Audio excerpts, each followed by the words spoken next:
नमस्कार दोस्तों, मैं हूं आपका अतुल सिंघल। स्वागत है आपका हमारे खास कार्यक्रम नमो इम्पैक्ट में। दोस्तों, आजकल चारों तरफ समान नागरिक संहिता यानी यूसीसी की चर्चा है और उस पर ही बहस छिड़ी हुई है।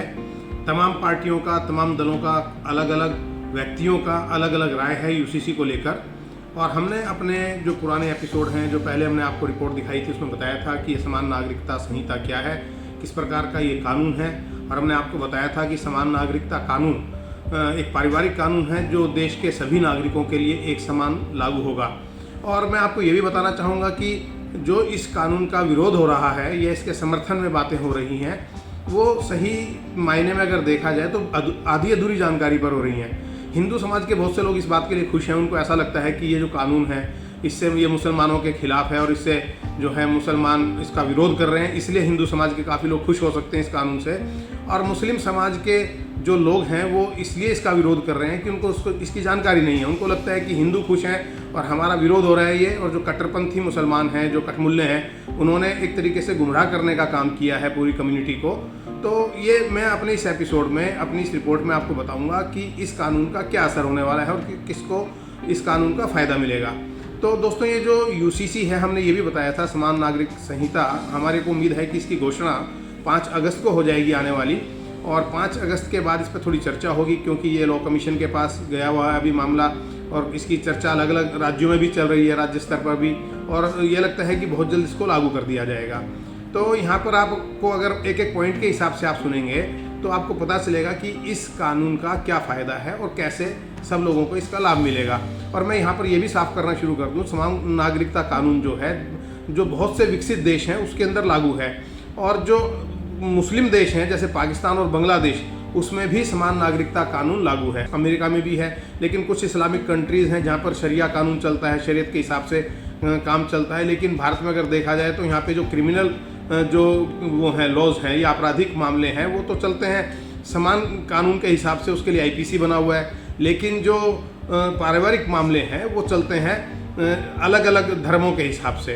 तो इसमें सबसे महत्वपूर्ण बात क्या है कि जो शरीयत है, अगर शरीयत को पूरा लागू कर दिया जाएगा तो बहुत सारे कड़े कानून लागू हो जाते हैं, जिसके अंदर चोरी करने पर हाथ काटना, यौन अपराधों पर पत्थर मारकर सजा देना, इस प्रकार के उसके अंदर प्रावधान है। तो वो प्रावधान तो यहाँ पर लागू नहीं किए गए क्योंकि आईपीसी चल रहा है। अब जब पारिवारिक कानून है जिसके अंदर जो महिलाओं को जो है अधिकार मिलेंगे, तो इसका जो मुस्लिम जो कट्टरपंथी हैं वो इसका विरोध कर रहे हैं, क्योंकि पुरुषवादी मानसिकता के लोग वो चाहते हैं कि महिलाओं को बंधक बनाकर रखा जाए, उनको अपने हिसाब से काम करने दिया जाए।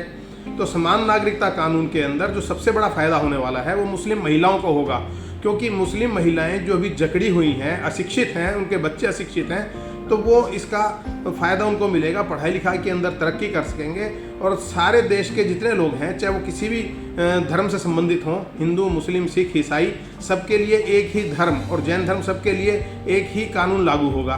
तो जो दूसरे धर्म है उनको कोई दिक्कत नहीं है। और मुसलमानों में भी जो पढ़ा लिखा समाज है, पढ़ा लिखा तबका है, उसको भी समान नागरिकता कानून से कोई दिक्कत नहीं है। अब मैं आपको बताता हूँ कि समान नागरिकता कानून से क्या होने वाला है। सबसे पहली बात तो ये है कि जो हिंदू विवाह अधिनियम है वो हिंदुओं पर लागू होता है, लेकिन समान जो मुस्लिम समुदाय है उसके ऊपर विवाह अधिनियम लागू नहीं होता। इसमें क्या है कि आप 15 साल से बड़ी बच्चियों को मुस्लिम समाज में शादी कर दी जाती है, जबकि दूसरे समाज में 18 साल का नियम लागू होता है। तो बाल विवाह जो है वो इससे रुक जाएगा जब समान नागरिकता कानून आ जाएगा। बच्चियों की शादी नहीं हो पाएगी, एक बात। दूसरी बात ये है कि जो गोद लेने की प्रक्रिया है वो कानूनी तरीके से चलेगी। आप गोद ले सकते हो, कैसे भी ले सकते हो बच्चों को, लेकिन वह कानूनी प्रक्रिया के तहत होगा, ये नहीं कि आप अपने नियम कायदे कानून चलाएंगे। जो पारिवारिक विवाद हैं उनका निपटारा शरिया के हिसाब से नहीं होगा। जो मेहर चलता है इसके अंदर या कुछ और लेन देन जिस प्रकार का भी होता है मुस्लिम समाज में, बहुत ज़्यादा इसकी जानकारी नहीं हमें, तो वो सारा का सारा कानून के दायरे में आ जाएगा। और जो सबसे बड़ी बात होगी वो ये, जिसको लेकर मुझे लगता है कि सबसे ज़्यादा विरोध हो रहा है, जो कट्टरपंथियों करते हैं कि मुस्लिम जो 4 शादी कर रहे हैं आज की तारीख में, या 4 शादी करना उनके धर्म में ये माना जाता है कि अलाउड है उनको, वो बंद हो जाएगा। केवल एक व्यक्ति एक शादी कर पाएगा।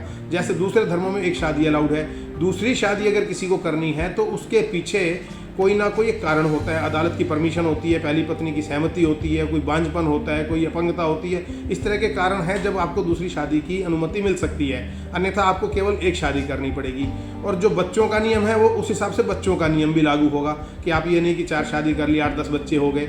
क्योंकि जो 3 तलाक के खिलाफ जो सरकार कदम उठाया था उसमें महिलाओं को बड़ा फ़ायदा हुआ था। तो 3 तलाक तो एक तरीके से ख़त्म हो गए। बावजूद उसके तलाक को लेके भी बहुत सारी चीज़ें हैं। जब समान नागरिकता कानून आ जाएगा तो तलाक भी एक कानूनी दायरे में होगा। अभी तो कुछ तरीके और दूसरे निकाले हुए हैं तलाक देने के कि एक साथ 3 तलाक नहीं दे सकते हैं, समय के अनुसार दे सकते हैं, शरिया के अनुसार दे सकते हैं।